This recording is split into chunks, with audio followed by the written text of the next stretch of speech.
De los pasteleros dijo que había muchos años que jugaban a la dobladilla sin que les llevasen a la pena, porque habían hecho el pastel de a dos de a cuatro, el de a cuatro de a ocho y el de a ocho de medio real, por solo su albedrío y beneplácito. De los titereros decían mil males. Decían que era gente vagabunda y que trataba con indecencia de las cosas divinas, porque con las figuras que mostraban en sus retablos volvían la devoción en risa, y que les acontecía envasar en un costal todas o las más figuras del Testamento Viejo y Nuevo, y sentarse sobre él y comer y beber en los bodegones y tabernas. En resolución, decía que se maravillaba de cómo quien podía no les ponía perpetuo silencio en sus retablos o los desterraba del reino. Acertó a pasar una vez por donde él estaba un comediante vestido como un príncipe, y en viéndole dijo: «Yo me acuerdo haber visto a éste salir al teatro enharinado el rostro y vestido un zamarro del revés, y con todo esto, a cada paso fuera del tablado, jura a fe de hijodalgo». «Débelo de ser», respondió uno, «porque hay muchos comediantes que son muy bien nacidos e hijosdalgos». «Así será verdad», replicó Vidriera, «pero lo que menos ha menester la farsa es personas bien nacidas. Galanes sí, gentiles hombres y de expeditas lenguas. También sé decir de ellos que en el sudor de su cara ganan su pan con inllevable trabajo, tomando continuo de memoria hechos perpetuos, gitanos de lugar en lugar y de mesón en venta, desvelándose en contentar a otros, porque en el gusto ajeno consiste su bien propio. Tienen más que con su oficio no engañan a nadie, pues por momentos sacan su mercadería a pública plaza, al juicio y a la vista de todos.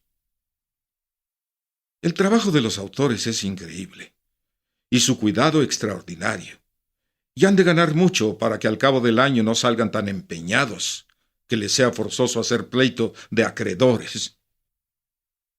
Y con todo esto, son necesarios en la República como lo son las florestas, las alamedas y las vistas de recreación, y como lo son las cosas que honestamente recrean.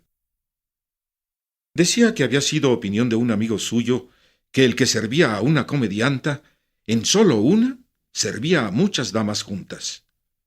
Como era a una reina, a una ninfa, a una diosa, a una fregona, a una pastora, y muchas veces caía la suerte en que sirviesen ella a un paje y a un lacayo, que todas estas y más figuras suele hacer una farsanta. Preguntóle uno que cuál había sido el más dichoso del mundo, y respondió que Nemo, porque Nemo novit patrem, Nemo sine crimine vivit, Nemo sua sorte contentus, y Nemo ascendit in cielo. De los diestros, dijo una vez que eran maestros de una ciencia o arte, que cuando la habían menester no la sabían, y que tocaban algo en presuntuosos, pues querían reducir a demostraciones matemáticas que son infalibles los movimientos y pensamientos coléricos de sus contrarios. Con los que se teñían las barbas tenía particular enemistad, y riñendo una vez delante de él dos hombres, que el uno era portugués, éste dijo al castellano, haciéndose de las barbas que tenía muy teñidas: «Por estas barbas que teño non rostro». A lo cual acudió Vidriera y dijo: «Olai, homen, non digáis teño, sino tiño». Otro traía las barbas jaspeadas y de muchos colores, culpa de la mala tinta, a quien dijo Vidriera que tenía las barbas de muladar overo. A otro que traía las barbas por mitad blancas y negras, por haberse descuidado y los cañones crecidos, le dijo que procurase de no porfiar ni reñir con nadie, porque estaba aparejado a que le dijesen que mentía por la mitad de la barba. Una vez contó que una doncella discreta y bien entendida, por acudir a la voluntad de sus padres, dio el sí de casarse con un viejo todo cano, el cual la noche antes del día del desposorio se fue no al río Jordán, como dicen las viejas, sino a la redomilla del Aguafuerte y Plata, con que renovó de manera su barba, que la acostó de nieve y la levantó de pez. Llegóse la hora de darse las manos y la doncella conoció por la pinta y por la tinta la figura, y dijo a sus padres que le diesen el mismo esposo que ellos le habían mostrado, que no quería otro. Ellos le dijeron que aquel que tenía delante era el mismo que le habían mostrado y dado por esposo. Ella replicó que no era, y trajo testigos cómo el que sus padres le dieron era un hombre grave y lleno de canas. Y pues el presente no las tenía, no era él, y se llamaba engaño. Atúvose a esto, corrióse el teñido y deshízose el casamiento. Con las dueñas tenía la misma ojeriza que con los descabechados. Decía maravillas de su permafoi, de las mortajas de sus tocas, de sus muchos melindres, de sus escrúpulos y de su extraordinaria miseria. Amoinábanle sus flaquezas de estómago, sus váguidos de cabeza, su modo de hablar con más repulgos que sus tocas, y finalmente su inutilidad y sus vainillas. Uno le dijo: «¿Qué es esto, señor licenciado, que os he oído decir mal de muchos oficios, y jamás lo habéis dicho de los escribanos, habiendo tanto que decir?» A lo cual respondió: «Aunque de vidrio, no soy tan frágil que me deje ir con la corriente del vulgo, las más veces engañado. Paréceme a mí que la gramática de los murmuradores y el la de los que cantan son los escribanos. Porque así como no se puede pasar a otras ciencias si no es por la puerta de la gramática, y como el músico primero murmura que canta, así los maldicientes por donde comienzan a demostrar la malignidad de sus lenguas, es por decir mal de los escribanos y alguaciles, y de los otros ministros de la justicia, siendo un oficio el del escribano, sin el cual andaría la verdad por el mundo a sombra de tejados, corrida y maltratada. Así dice el eclesiástico: In manum Dei potestas hominis est, et super facem scribe imponent honorem. Es el escribano persona pública, y el oficio del juez no se puede ejercitar cómodamente sin el suyo. Los escribanos han de ser libres y no esclavos, ni hijos de esclavos, legítimos, no bastardos, ni de ninguna mala raza nacidos. Juran secreto, fidelidad, y que no harán escritura usuraria, que ni amistad ni enemistad, provecho o daño les moverá a no hacer su oficio con buena y cristiana conciencia.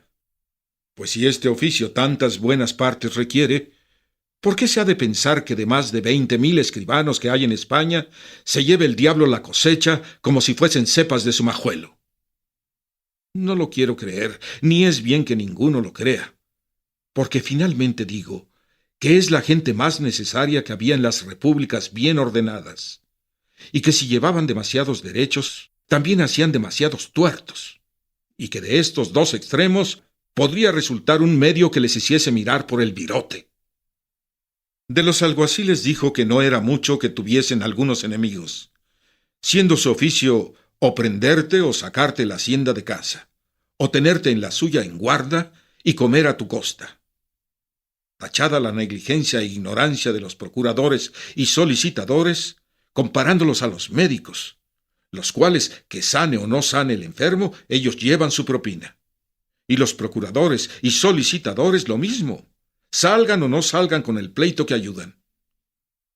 Preguntóle uno cuál era la mejor tierra. Respondió que la temprana y agradecida.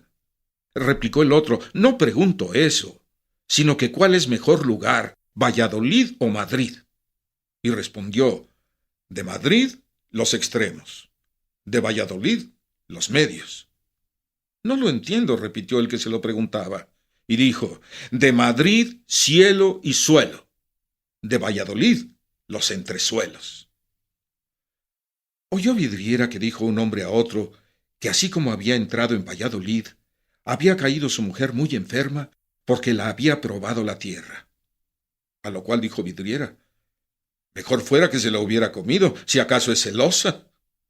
De los músicos y de los correos de a pie, decía que tenían las esperanzas y las suertes limitadas, porque los unos la acaban con llegar a serlo de a caballo y los otros con alcanzar a ser músicos del rey. De las damas que llaman cortesanas, decía que todas o las más tenían más de corteses que de sanas. Estando un día en una iglesia, vio que traían a enterrar a un viejo, a bautizar a un niño y a velar a una mujer, todo a un mismo tiempo. Y dijo que los templos eran campos de batalla, donde los viejos acaban, los niños vencen y las mujeres triunfan. Picábale una vez una avispa en el cuello y no se la osaba sacudir por no quebrarse. Pero con todo eso se quejaba. Preguntóle uno que cómo sentía aquella avispa si era su cuerpo de vidrio. Y respondió que aquella avispa debía ser murmuradora, y que las lenguas y picos de los murmuradores eran bastantes a desmoronar cuerpos de bronce, no que de vidrio. Pasando acaso un religioso muy gordo por donde él estaba, dijo uno de sus oyentes: «De ético no se puede mover el padre». Enojóse Vidriera y dijo: «Nadie se olvide de lo que dice el Espíritu Santo. Nolite tangere Christus meos».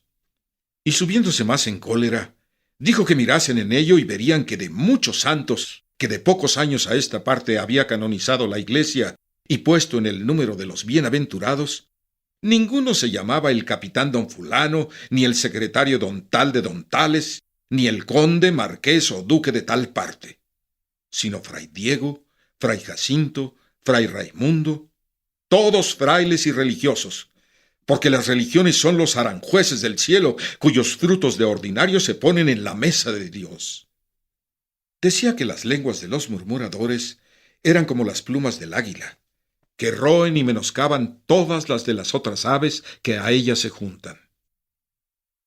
De los gariteros y tahúres decía milagros. Decía que los gariteros eran públicos prevaricadores, porque en sacando el barato del que iba haciendo suertes, deseaban que perdiese y pasase el naipe adelante, porque el contrario las hiciese, y él cobrase sus derechos. Alababa mucho la paciencia de un tahúr que estaba toda una noche jugando y perdiendo, y con ser de condición colérico y endemoniado, a trueco de que su contrario no se alzase, no descosía la boca, y sufría lo que un mártir de Barrabás. Alababa también las conciencias de algunos honrados gariteros, que ni por imaginación consentían que en su casa se jugase otros juegos que polla y cientos. Y con esto, a fuego lento, sin temor y nota de malcines, sacaban al cabo del mes más barato que los que consentían los juegos de estocada, de repáralo, 7 llevar y pinta en la del punto. En resolución, él decía tales cosas que si no fuera por los grandes gritos que daba cuando le tocaban o a él se le arrimaban, por el hábito que traía, por la estrecheza de su comida, por el modo con que bebía, por el no querer dormir sino al cielo abierto en el verano y el invierno en los pajares, como queda dicho, con que daba tan claras señales de su locura, ninguno pudiera creer sino que era uno de los más cuerdos del mundo.